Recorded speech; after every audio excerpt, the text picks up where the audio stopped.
कृष्णा, राधे राधे। कैसे हैं आप? कान्हा जी की कृपा से आप सब ठीक होंगे। राधे राधे।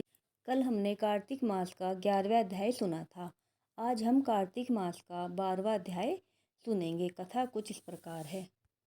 श्री नारद जी बोले, जलंधर राक्षस को फिर आता हुआ देखकर सभी इंद्र देवतागण भय से कांप गए।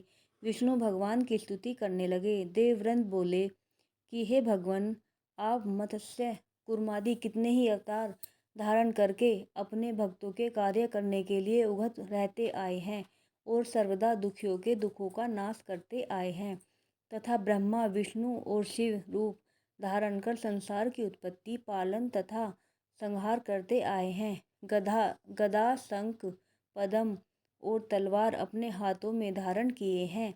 ऐसे भगवान आपको नमस्कार है।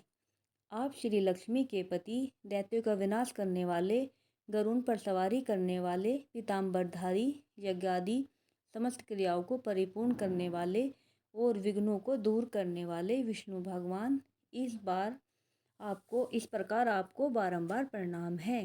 हे विष्णु, आप राक्षसों से पीड़ित देवताओं के दुखरूपी पर्वत के लिए ब्रज के सदृश हैं। आप शेष रूपी सैया पर शयन करते हैं। सूर्य तथा चंद्रमा ये दोनों आपके नेत्र हैं। इस प्रकार सब रूपधारी आपको हमारा बारंबार प्रणाम है।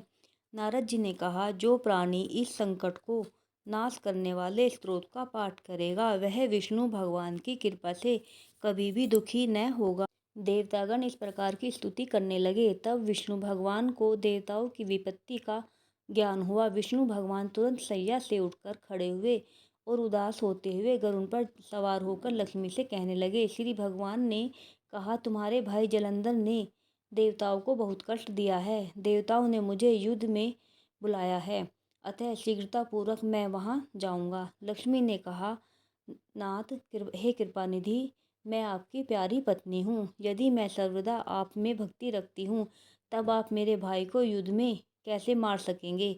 भगवान ने कहा कि शिवजी के अंश से उत्पन्न होने के कारण, ब्रह्मा के वरदान के कारण तथा तुम्हारी प्रीतिवश जलंधर मेरे वध योग्य नहीं है। नारद ने कहा कि विष्णु भगवान लक्ष्मी जी से ऐसा कहकर गरुड़ पर चढ़कर चले गए। शंख चक्र गदा और तलवार धारण किए हुए दैत्यों से युद्ध करने के लिए विष्णु भगवान शीघ्रता से जहाँ देवतागण स्तुति करते थे जा पहुँचे।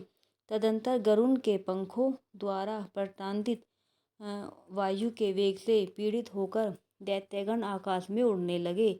जिस तरह वायु से आहत होकर मेघ आकाश में उड़ते हैं, दैत्याधीश जलंधर राक्षसों को वायु पीड़ित देखकर क्रोधित होता हुआ उछलकर विष्णु भगवान के समीप गया। राधे राधे।